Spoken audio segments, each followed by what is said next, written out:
និស្សិតកូរ៉េខាងត្បូងម្នាក់ភេទប្រុសអាយុ22ឆ្នាំត្រូវបានរកឃើញថាស្លាប់អំឡុងពេលធ្វើដំណើរមកវិស្សមកររដូវក្តៅនៅក្នុងប្រទេសកម្ពុជា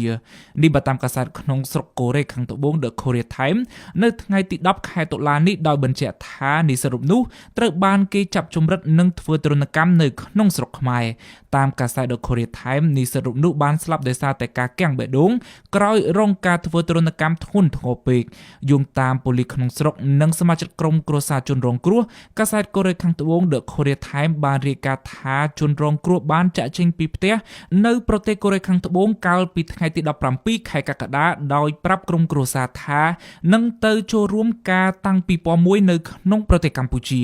រយៈពេលមួយសប្តាហ៍ក្រោយក្រុមគ្រួសារបុរសដែលជាជនរងគ្រោះបានទទួលទូរស័ព្ទពីបុរសជនជាតិចិនម្នាក់ដែលព្យាយាមនិយាយភាសាកូរ៉េបុរសជនជាតិចិននោះបានប្រាប់ថាជនរងគ្រោះបានបង្កបញ្ហានិងកំពុងត្រូវបានឃុំខ្លួនដោយតម្រូវឲ្យប្រគល់ប្រាក់ប្រមាណ$35,000ជាថ្នូរនឹងការដោះលែងបន្ទាប់មកនៅថ្ងៃទី8ខែសីហាឆ្នាំ2025សាកសពបុរសជនរងគ្រោះត្រូវបានរកឃើញក្បែរភ្នំបូកូនៅខេត្តកំពតនេះបើតាមកាសែត The Korea Times ដដែលនិងថាស្ថានទូតកម្ពុជាប្រចាំប្រទេសកូរ៉េខាងត្បូងនិងអាជ្ញាធរមូលដ្ឋានបានបញ្ជាក់ថាមូលហេតុនៃការស្លាប់គឺដោយសារតែការគាំងបេះដូងបណ្ដាលមកពីការធ្វើទរណកម្មនិងឈឺចាប់ខ្លាំងគួរកត់សម្គាល់ថាករណីចាប់ជំរិតជនជាតិកូរ៉េខាងត្បូងនៅក្នុងប្រទេសកម្ពុជាបានកើនឡើងយ៉ាងគំហុកនៅក្នុងរយៈពេលប៉ុន្មានឆ្នាំចុងក្រោយនេះរបាយការណ៍ចុងក្រោយដែលចុះផ្សាយដោយកាសែត The Korea Times បានបង្ហាញថា